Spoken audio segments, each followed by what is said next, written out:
मनसासीन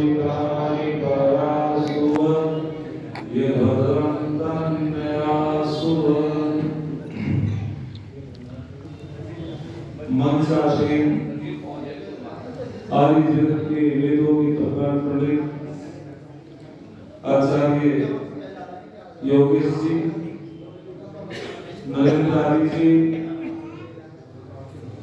वरिष्ठ भजनोपदेशक राजवीर सिंह आदि जी और सुमंच का बड़ी ही कुशलता से संचालन कर रहे हैं विजय आदि जी, भाई जयवेंद्र आदि जी।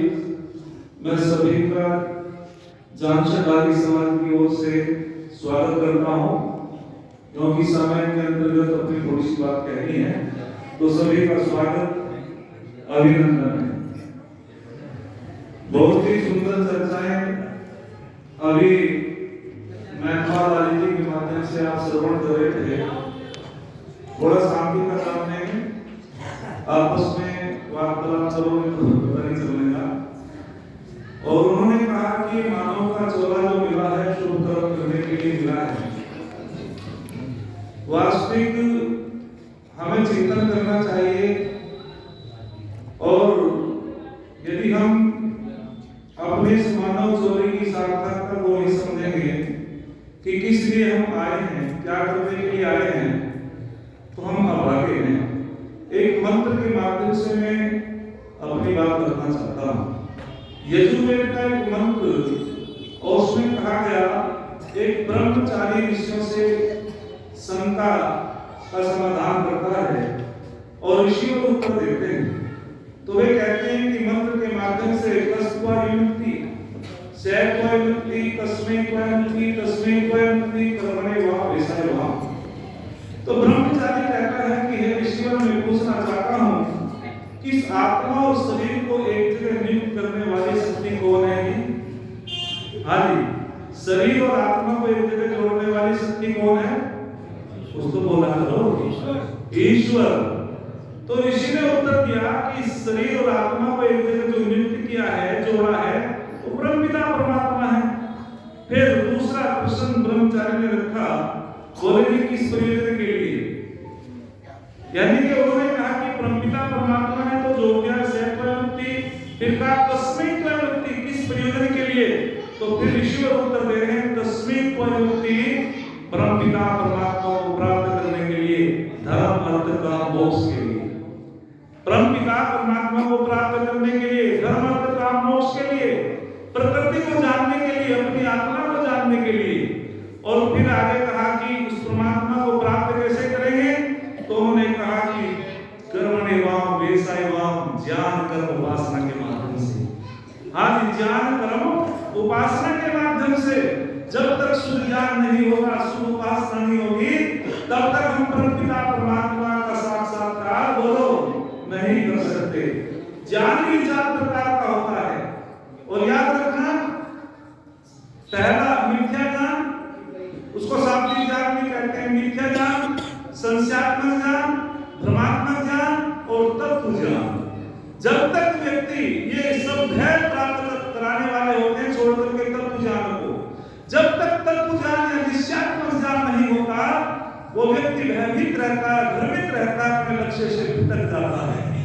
तो जो मिथ्या ज्ञान होता है या शाब्दिक ज्ञान होता है, उसमें हम पढ़ तो लेते हैं कि भाई हमें क्रोध नहीं करना चाहिए, हमें जुआ नहीं खेलना चाहिए, जो पुस्तकों का ज्ञान होता है, लेकिन हम करते नहीं हैं। अर्थात जैसा हमने पढ़ा है, कहा गया है कि अर्थज्ञ जब तक व्यक्ति नहीं होता, मंत्रों को तो पढ़ लेता है, लेकिन उसके अर्थ को नहीं जानता, और जान करके आचरण उसके अनुकूल उसका नहीं होता, तो निश्चित रूपेण वह लाभ उठाने वाला नहीं है, वो परमपिता परमात्मा की प्राप्ति करने वाला नहीं है। अर्थज्ञ भी होना चाहिए। मंत्र में जो लिखा है उसका चिंतन करो, मंथन करो, अन्यथा हमारी स्थिति कैसी हो जाएगी? यथा खरे चंदन भारवाई भारत से चंद्रस्य। इस प्रकार की स्थिति हो जाएगी जैसे गधे के ऊपर जो भारवा है, उसके ऊपर चंदन लाद दिया जाता है, लेकिन उसे चंदन के भार का तो पता है, लेकिन चंदन की सुगंधी का बोलो कुछ भी ज्ञान नहीं होता है। ठीक उसी प्रकार से यदि हम वेद पढ़ते चले जाएंगे, मंत्र पढ़ते चले जाएंगे, और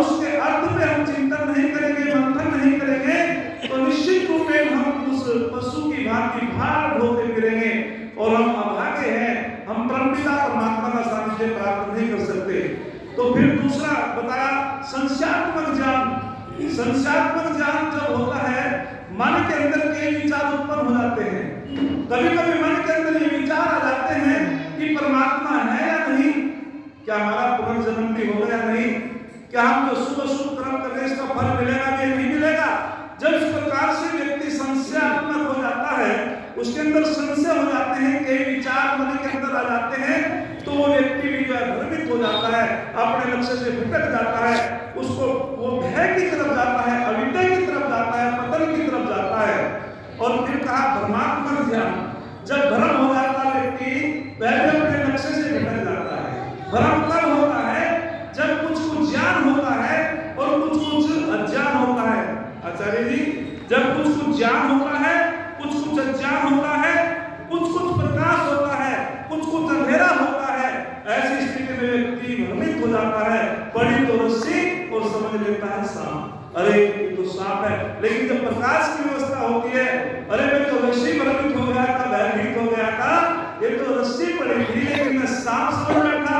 तो निश्चित रूप में जब तक हमको निश्चयात्मक ज्ञान नहीं होगा, तत्व ज्ञान नहीं होगा, जिस प्रकार से सूर्य के प्रकाश से हम निर्बाध रूप से वस्तुओं को पहचान लेते हैं, ठीक उसी प्रकार से हमारे अंदर तत्व ज्ञान उत्पन्न हो जाता है, तत्व ज्ञान को अर्जित कर लेते हैं साधना के माध्यम से, तो हमारे अंदर का अंधकार तम दूर हो जाता है और हम उन्नति करते हैं। तो इसी प्रकार से स्वामी विवेकानंद महाराज जी ने भी कहा था कि ब्रह्म प्राप्ति के उन्होंने षटक संपत्ति के नाम से तत्काल प्रकाश में दिया है कि जब तक तुम इन संपत्तियों को ठीक प्रकार से अर्जित नहीं करोगे, आप ब्रह्म की प्राप्ति नहीं कर सकते भैया। अच्छा, एक ऐसा उदाहरण मेरे बीच में याद आ गया।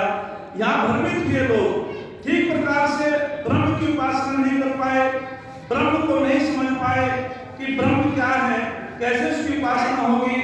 एक हमारे यहाँ एक संत आए, उन्होंने लोगों को कहना शुरू कर दिया कि केवल यहाँ तो प्रकृति और आत्मा है, ये तो संसार अपने आप ही बन जाता है। परमात्मा की सत्ता को स्वीकार नहीं किया और लोगों पर अपना पूरा प्रभाव जमा दिया।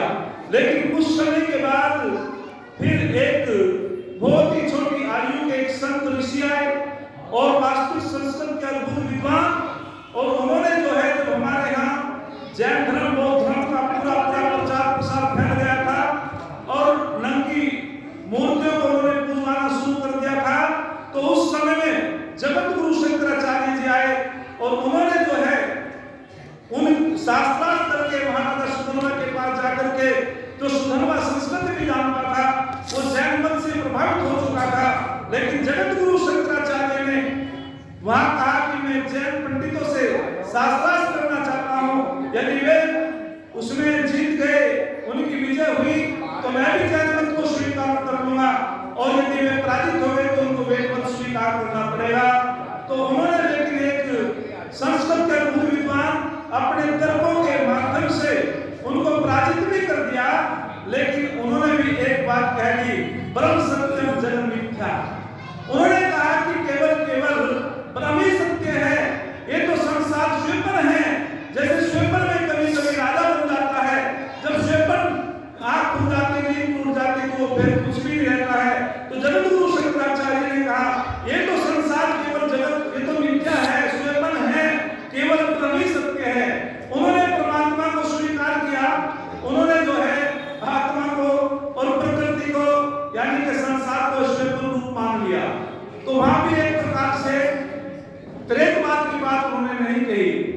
उन्होंने उपनिषदों का भाष्य किया, गीता का भाष्य किया, लेकिन एक अजमेर के अंदर सर्वधर्म सम्मेलन हो रहा था और हमारे आर्य समाज के सन्यासी लक्ष्मणानंद महाराज जी भी थे, और एक जो है नवीन वेदांती का जब नंबर आया बोलने का, तो उन्होंने कहा अहम ब्रह्मस्मि। लक्ष्मणानंद जो स्वामी जी थे, बहुत ही ब्रह्मचर्य का पालन किया हुआ था, अब उन्होंने जो अपनी बात कहनी शुरू करी, अहम ब्रह्मस्मि, तू भी ब्रह्म, मैं भी ब्रह्म, ये भी ब्रह्म, वो भी ब्रह्म, तो स्वामी लक्ष्मणानंद ने जोरदार उसको कब्जा लिया, और जब उसका सांस आना बंद हो गया, उसने स्वामी जी छोड़ो, बोले तुझे नहीं छोड़ो, जिसके चक्कर में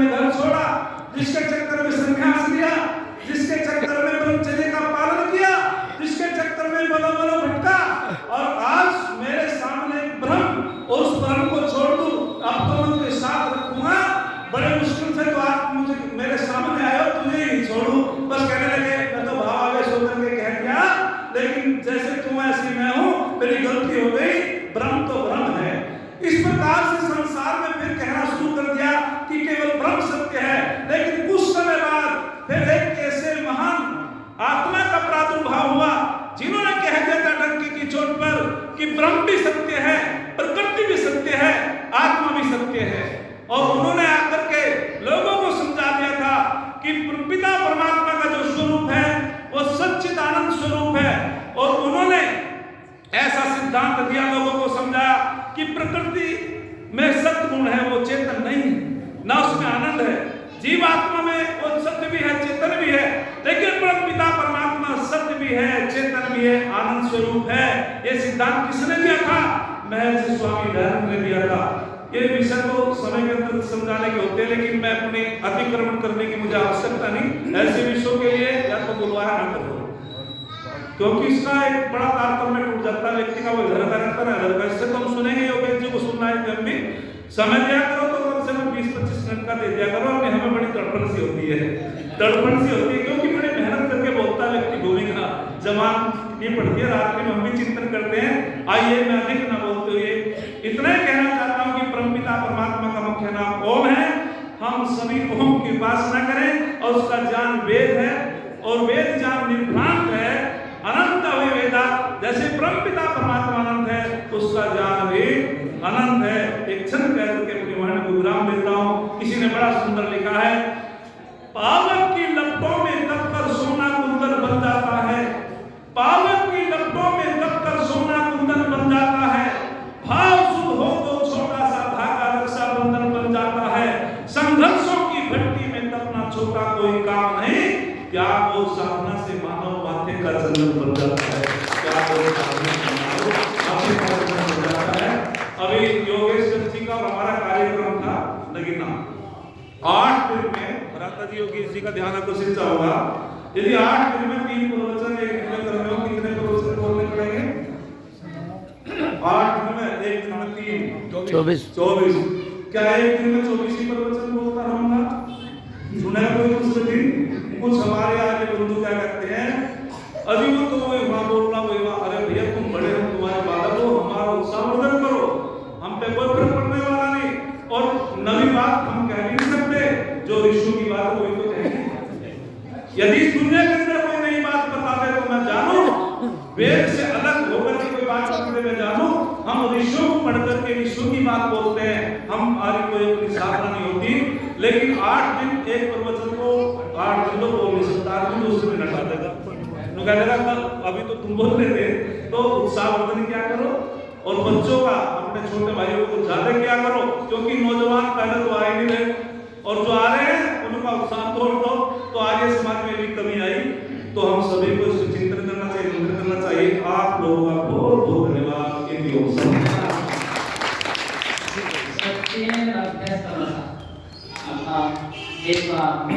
सत्य को